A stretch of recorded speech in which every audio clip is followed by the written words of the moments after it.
My grandfather planted a fig tree behind his house sometime in the 1960s.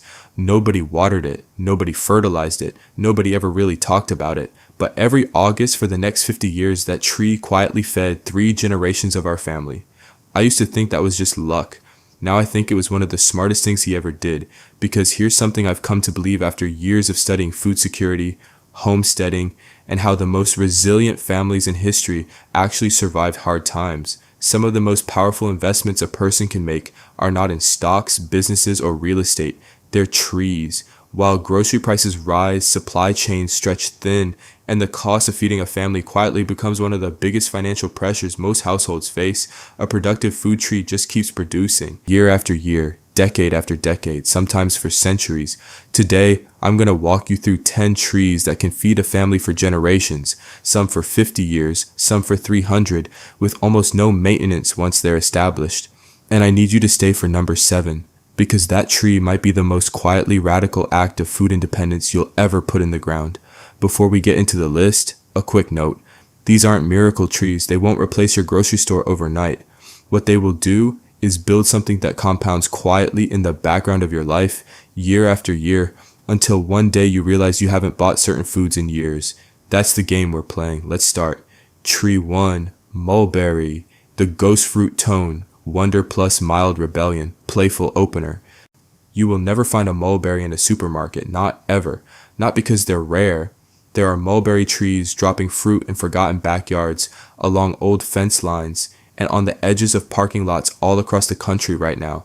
The reason they vanish from commerce is the same reason they're perfect for you. They bruise within hours of picking.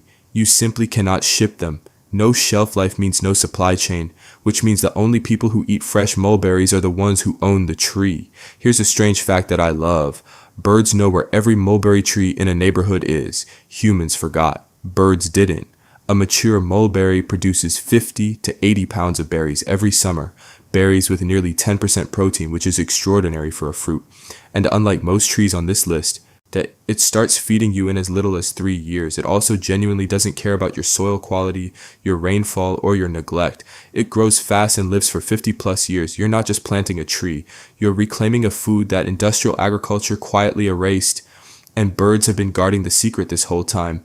Tree 2, Hazelnut, the calorie bank tone, precise, strategic, slightly surprising math. Most food that comes from trees is water and sugar. Hazelnuts are different, completely different. 1 pound of hazelnuts contains approximately 2,800 calories. Not a snack, a survival asset. A mature hazelnut produces around 30 pounds of nuts per year. Do the math, 84,000 calories sitting in your yard, shelf stable in their shells for over a year with zero refrigeration. When medieval grain harvests failed, and they failed often and catastrophically, it was hazelnut forests that kept entire villages from starvation. Not because people planned it, because the trees were already there. Plant 2 varieties for cross-pollination. Within 3 to 4 years, you have a calorie stockpile that renews itself every autumn, completely outside the reach of inflation, supply chain disruptions, or anyone else's decisions about what food costs. But the next tree is older than civilization itself. Tree 3, Fig, the ancient survival machine tone, nostalgic, sensory, slightly poetic. Every major civilization that lasted, Egyptian, Roman, Greek, had figs, not as a luxury, as a staple. A ripe fig fresh off the tree tastes like honey, brown sugar, and jam all at once in a fruit the size of your thumb. That's not a snack. That's a reason to own the tree. A mature fig gives you 100 to 200 pounds of that every year in rocky soil and punishing heat that would kill most other food plants. Dried figs reach around 1,200 calories per pound and store for over a year at room temperature. No equipment, no electricity, no processing. Here's what a mature fig tree looks like in August, like a food leak in reality, fruit splitting open in the heat, more dropping every day than you can eat.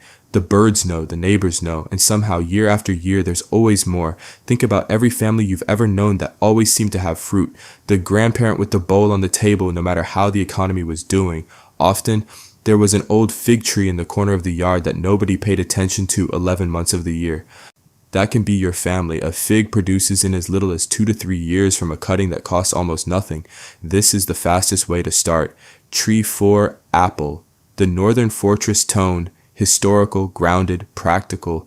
In the 1800s, Families in New England would fill entire root cellars with apples in October and eat from them until April. No refrigeration, no preservatives, just apples chosen and stored correctly, feeding families through months of frozen ground. Entire winters ran on apples, potatoes, and preserved meat. The apple wasn't a treat, it was infrastructure. A productive apple tree yields 200 to 400 pounds annually. The right cold hardy varieties stay fresh in a cool dark space for 3 to 6 months. Dried, they last over a year, fermented into cider indefinitely. 4 mature trees can put 800 pounds of food in your family's hands every year. Yes, they take 6 to 10 years to reach full production. And yes, most varieties need a second tree nearby for cross-pollination. But consider what you're actually building, a food source that requires almost no inputs, no ongoing costs, and that will outlive you by 50 years minimum. The patience isn't a burden, it's part of the design. Here's the part I always pause on. The best time to plant most of these trees was 20 years ago, which means somewhere near you there is a person who planted a walnut or pecan tree in the early 2000s who is right now harvesting hundreds of pounds of food every year while everyone else is watching grocery bills climb. The second best time is this season. That's the thing about trees. They don't care when you start. They only care that you did. Tree 5, Persimmon. The winter Defier tone. Striking visual, almost eerie beauty. Every other food crop shuts down as the cold comes in. The persimmon waits for it. A ripe persimmon tastes like cinnamon, honey, and apricot jam collapsed into a single fruit. And this tree holds that fruit deep into autumn and early winter. Bright orange globes on completely bare branches, often hanging past the first frost, in a landscape where everything else has already died back. It is genuinely one of the most striking things in nature, and it produces 150 to 300 pounds of that fruit annually. Dried persimmons develop a white sugary crust from within, no processing required, and store for over a year. For centuries, soldiers and travelers carried dried persimmons as field rations precisely because they wouldn't rot and contained immediate energy. In a season when the garden has nothing left to give, the persimmon is just getting started.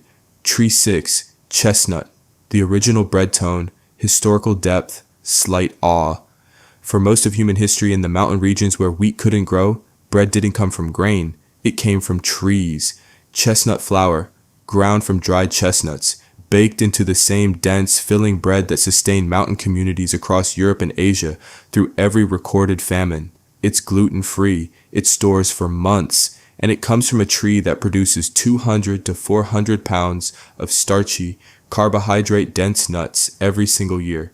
Think of it this way. Chestnuts are essentially potatoes, growing in a shell, hanging on branches above your head. A chestnut tree takes 5 to 7 years to start producing and can live for 300 years. You are not planting a food plant. You are establishing a food tradition that will still be running long after every person you currently know is gone.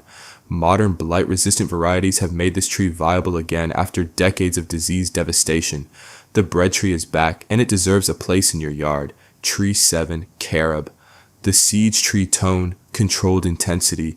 This is the payoff of the earlier teas. This is the one I promised you at the beginning. Carob grows in conditions that would end most food plants. Cracked, rocky soil, brutal summer heat, zero irrigation, zero fertilizer, zero maintenance, and it produces 200 to 400 pounds of naturally sweet pods, with a flavor somewhere between cocoa and caramel every single year.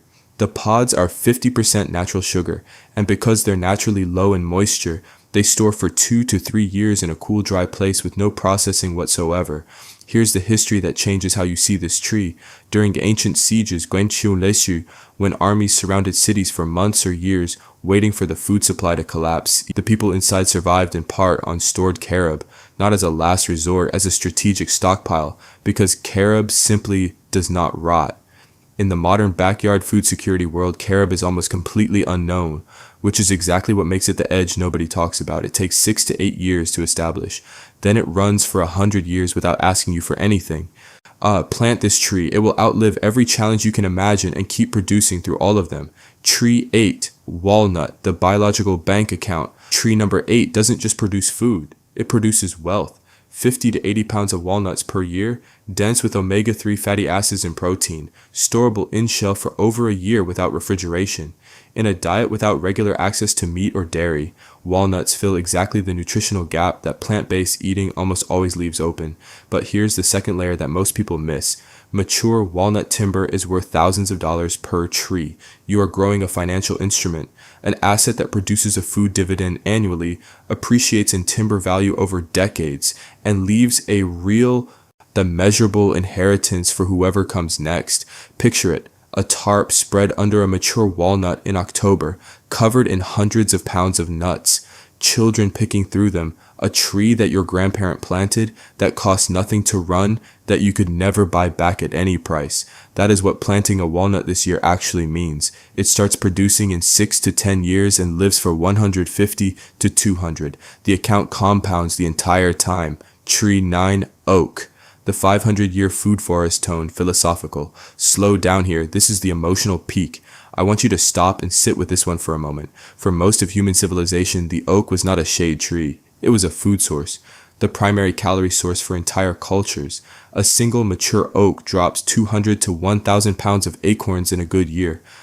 The tannins that make raw acorns bitter dissolve completely in cold water, a process every ancestral culture on Earth independently discovered, leaving a mild, versatile flour.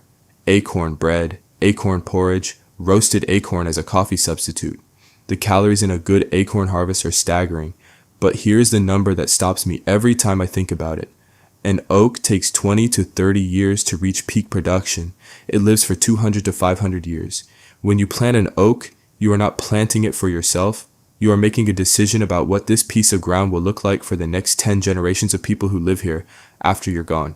You are writing yourself permanently into the landscape, not with stone or steel, with a living thing that will outlive every building on your street. That is not gardening. That is something else entirely. Tree 10, Pecan, the 300-year Calorie King tone, grounded, powerful finish, full circle back to legacy. The pecan is the largest nut-producing tree native to North America, and it produces like one, 200 to 400 pounds of nuts annually, protected by a shell that keeps them fresh and nutritionally dense for up to 2 years without refrigeration. Rich in healthy fats and protein, a food resource so reliable that indigenous people across the continent structured their seasonal migrations around the pecan harvest. One mature pecan tree can produce more total calories in a year than an entire backyard vegetable garden. It starts fruiting in 7 to 10 years. It lives for 200 to 300. And here's what I want you to leave with today, not just about the pecan, but about all 10 of these trees. Every one of them is a decision to stop being purely reactive, to stop waiting for prices to be reasonable or shelves to be full or the supply chain to cooperate. Every one of them is a quiet declaration that your family's food security is something you can actually do something about. Right now, this season, with a small tree from a nursery and a hole in the ground, the grocery store is a recent invention. It is convenient, it is remarkable, and it is fragile in ways most of us don't think about until it isn't. The trees I've shown you today are not recent inventions, they're ancient, tested across centuries of drought, famine, war, and collapse. They don't care about inflation or diesel prices or the next supply chain disruption. You don't need all 10. You don't need a farm. You need a yard or even just a few containers, some patience, and the willingness to think past this week. Which of these trees is going in your ground this season? Tell me in the comments. I read every one. And if this is the way you want to think about your family's future, subscribe. This is exactly what we do here. One last thing. One day, someone you haven't met yet may eat because of a tree you decided to plant this year.